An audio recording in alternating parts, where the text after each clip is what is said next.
మెదక్ జిల్లా నార్సింగి మండల కేంద్రంలో భారతీయ జనతా పార్టీ కిసాన్ మోర్చా జిల్లా మండల నాయకుల ఆధ్వర్యంలో వడ్ల కొనుగోలు కేంద్రాలను బీజేపీ నాయకులు శనివారం సందర్శించారు. అనంతరం వారు మాట్లాడుతూ రైతులకు కొనుగోలు కేంద్రాలు సమస్యగా మారాయని, కొనుగోలు కేంద్రాలు ప్రారంభించి సుమారు 15 రోజులు కావస్తున్నా ఇంతవరకు కొనుగోలు చేయడం లేదని, ఒకవైపు కాంగ్రెస్ ప్రభుత్వం రైతులకు ఎలాంటి ఇబ్బందులు కలగకుండా చూడాలని అధికారులకు ఆదేశిస్తుండగా, రైతులు పండించిన ధాన్యాన్ని కొనుగోలు కేంద్రాలకు తరలించి రోజులు గడుస్తున్నా ఇప్పటి వరకు కొనుగోలు ప్రక్రియను మొదలుపెట్టకపోవడం రైతులు ఇబ్బందులకు గురి చేస్తుందని వారు ఎద్దేవా చేశారు. అసలే శీతాకాలం, దాంట్లో తేమ శాతానికి సాకు చూపిస్తూ రైతులకు గొర్రెలు పెట్టడం సరికాదని, అన్ని రకాల వడ్లను ఇలాంటి ఆంక్షలు లేకుండా రైతుల పట్ల ప్రేమ ఉంటే వెంటనే కొనుగోలు ప్రారంభించాలని, లేదు అంటే రైతులతో కలిసి రోడ్లపై బైఠాయించి ధర్నా చేయాల్సి వస్తుందని డిమాండ్ చేశారు. కేంద్ర ప్రభుత్వ నిధులతోనే ధాన్యాన్ని కొనుగోలు చేస్తారని, రాష్ట్ర ప్రభుత్వం కేవలం మధ్యవర్తిత్వం మాత్రమే వహిస్తుందని గుర్తు చేశారు. కానీ రాష్ట్ర ప్రభుత్వం మాత్రం తామే కొంటున్నట్లు రైతులను మభ్యపెడుతుందన్నారు.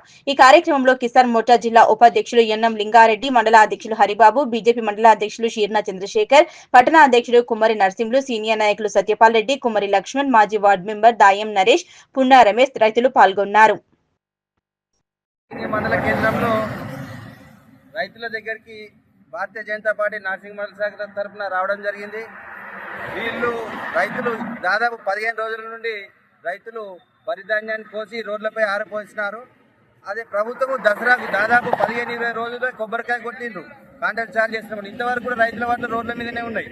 గత సంవత్సరం కూడా రైతులకు ఎంతో ఇబ్బంది పెట్టిర్రు. సరైన సమయానికి వడ్లు తీసుకోకపోవడం వల్ల పోయినసారి కూడా చాలా మంది రైతులే వడ్లు నానిపోయి ఎంతో మంది నష్టపోయారు. అదేవిధంగా మొన్న ఎలక్షన్లు ఉన్నాయని చెప్పి కొబ్బరికాయలు కొట్టినట్టు అర్థమవుతుంది. ప్రతి గింజ కూడా నరేంద్ర మోడీ గారే తీసుకుంటున్నారు. ఓన్లీ మీరు తీసుకొని నరేంద్ర మోడీ ప్రభుత్వానికి అప్పచెప్పాల్సిన బాధ్యత రాష్ట్ర ప్రభుత్వానికి ఉంది. ఈ వడ్ల విషయంలో కూడా నరేంద్ర మోడీ గారు ప్రతి సంవత్సరం వడ్ల ధరలు పెంచుతున్నాడు. రైతును రాజు చేయాల్సిన బాధ్యత నరేంద్ర మోడీ గారి భారత ప్రభుత్వం పైన ఉన్నది. వారు రైతులకు ఎంతో సహకారం చేస్తున్నారు. అలాగే రాష్ట్ర ప్రభుత్వం కూడా వానాకాలం వర్షాలు పడతా ఉన్నాయి. వెంటనే వడ్లను ఇక్కడ రైస్ మిల్లకు తరలించి రైతులకు ఎలాంటి ఇబ్బంది కలగకుండా చూడాల్సిన బాధ్యత రాష్ట్ర ప్రభుత్వంపై ఉన్నది. ఈ నార్సింగి మండల శాఖ తరఫున డిమాండ్ చేస్తున్నాం. నార్సింగి బీజేపీ మండల శాఖ ఆధ్వర్యంలో ప్రతి సెంటర్ను సందర్శించడం జరిగింది. దసరా కంటే ముందే తుమ్మకాయ మంత్రంగా కాంగ్రెస్ పార్టీ కొనుగోలు కేంద్రాలను ప్రారంభించి తుమ్మకాయ మంత్రం విడిచిపెట్టేసింది. ఆరుగాలం పండించిన పంటను రైతులు కనీసము ఆరబోసుకోవడానికి కూడా కళ్ళాలు లేకుండా అదైపోయింది, రోడ్ల మీద పోయడం జరుగుతుంది. కాబట్టి ఈ కాంగ్రెస్ పార్టీ ఏదైతే ఉన్నదో ఆ కాంగ్రెస్ పార్టీ రైతులను కొనుగోలు కేంద్రాలు వెంటనే ఏర్పాటు చేసి రైతులకు సమర్థవంతమైన న్యాయం చేయవలసిన కోరుతున్నాము. అట్లాగే గతంలో రేవంత్ రెడ్డి గారు ఇచ్చిన హామీలల్లా 500 రూపాయలు బోనస్ ఇస్తా అని చెప్పి కనీసం ఇప్పటి వరకు కూడా బోనస్ ఇవ్వలేని పరిస్థితి రాష్ట్ర కాంగ్రెస్ సీఎం రేవంత్ రెడ్డి గారు ఉన్నది. కాబట్టి గతంలో కూడా కేసీఆర్ గారు 10 సంవత్సరాలు పరిపాలన చేసి కూడా నేనే ఉన్నా, లాస్ట్ ఉన్నవాడు కూడా నేనే బొక్కేస్తాను, నేనే అన్నం వేస్తా అని చెప్పినటువంటి కేసీఆర్ కూడా 200 రూపాయలు బోనస్ ఇస్తానటువంటి ఆనాడు ముఖ్యమంత్రి చేయలేదు. ఈనాడు 2 సంవత్సరాలు పరిపాలన చేసినటువంటి రేవంత్ రెడ్డి గారు కూడా ఈనాడు కూడా రైతులకు 500 రూపాయలు బోనస్ ఇస్తా అని చెప్పినట్టు కేవలము కాంగ్రెస్ పార్టీ స్కీములు పెట్టాలి, స్కాములు చేయాలి తప్ప ఈ రాష్ట్ర ప్రభుత్వంకి కనీసం రైతుల మీద కూడా ఇంత ప్రేమ అనేది కూడా లేదు, సానుభూతి అనేది కూడా లేదు. కాబట్టి మేము నార్సింగి మండల శాఖ తరఫున డిమాండ్ చేస్తున్నాము. వెంటనే కొనుగోలు కేంద్రం ఏర్పాటు చేయాలి.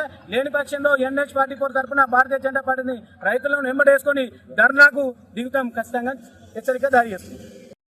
నార్సింగి మండల కేంద్రంలో బీజేపీ ఆధ్వర్యంలో ఈరోజు ధాన్యం కొనుగోలు సెంటర్లు వెంటనే ప్రారంభించాలని బీజేపీ పార్టీ ప్రభుత్వం తరఫున డిమాండ్ చేస్తున్నాము.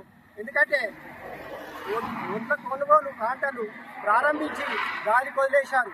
ఇప్పటి వరకు గన్ని సంచులు కానీ, లారీ ట్రాన్స్పోర్ట్ కానీ, అమాలీలు కానీ ఏది ప్రారంభించకుండా తూతుమంత్రంగా కొనుగోలు కేంద్రాలను స్టార్ట్ చేసి గాలికి వదిలేశారు.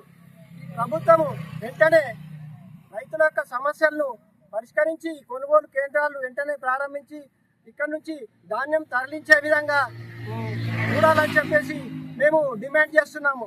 ఎందుకంటే ఈరోజు వాతావరణంలో అన్యూనమైన మార్పులు సంభవించి తుఫాన్లు వస్తున్న సందర్భంగా ఆరుగాలం పండించిన పంటలను ఈరోజు ధాన్యాన్ని ఆరబోస్తే అవి తడుస్తాయా ఉంటాయా మొలకెత్తాయా అనే సమస్య ఈరోజు రైతుల్లో కొట్టుమిట్టాడుతుంది. దాన్ని వెంటనే ధాన్యం కొనుగోలు ప్రారంభించి లారీలు అయితేనేమి గన్ని బ్యాగులు అయితేనే హమాలీలు అయితేనేమి వెంటనే ట్రాన్స్పోర్ట్ ప్రారంభించాలని చెప్పేసి మేము పత్రికాముఖంగా డిమాండ్ చేస్తున్నాము. ఏంటంటే ఈరోజు తెలంగాణ ప్రభుత్వము తాళం వేషం కానీ గొడ్లం పరిచామనే విధంగా ప్రారంభించింది కొనుగోలు కేంద్రాలను. ఎలక్షన్ల దృష్ట్యా తూతూ మంత్రంగా ప్రారంభించి గాలి కొదిలేసింది. ఇప్పటికైనా నిద్రలేచి ప్రభుత్వము వెంటనే ధాన్యాన్ని పంపిణీ చేయవలసిందిగా మేము పత్రికాముఖంగా డిమాండ్ చేస్తున్నాం. నార్సింగి మండల శాఖ ఆధ్వర్యంలో ఈ యొక్క కొనుగోలు కేంద్రాల్లో కాంగ్రెస్ ప్రభుత్వము స్థానిక సంస్థల ఎన్నికలు వస్తున్నాయని చెప్పి వాళ్ళ ఓట్ల రాజకీయం కొరకు తూతూ మంత్రంగా ప్రారంభించి వదిలేశారు. ఇప్పుడు ఎక్కడ వరికోట్లకు వచ్చినాయన్నీ ఎక్కడ పోసిన వడ్లు అదే విధంగా ఎడుతున్నాయి. ఎండబెట్టి కుప్పలు రాసిపోసారు. కాటల కొరకు రైతులంతా ఎదురు చూస్తున్నారు. వర్షాకాలము ఈ వర్షం వచ్చే సూచనలు ఉన్నాయి కనుక ప్రభుత్వం వెంటనే స్పందించి ఈ రైతుల యొక్క వడ్ల కొనుగోలు కేంద్రాలను వెంటనే ప్రారంభించాలని చెప్పి అదేవిధంగా కలెక్టర్ గారు కూడా స్పందించి వాటికి సంబంధించిన లారీలు కానీ గన్ని సంచులు కానీ అన్నీ కూడా ఏర్పాటు చేసి హమాలీలను కూడా ఏర్పాటు చేసి ఈ యొక్క రైతుల సమస్యలు తీర్చాలని చెప్పి భారతీయ జనతా పార్టీ తరఫున మేము డిమాండ్ చేస్తున్నాం.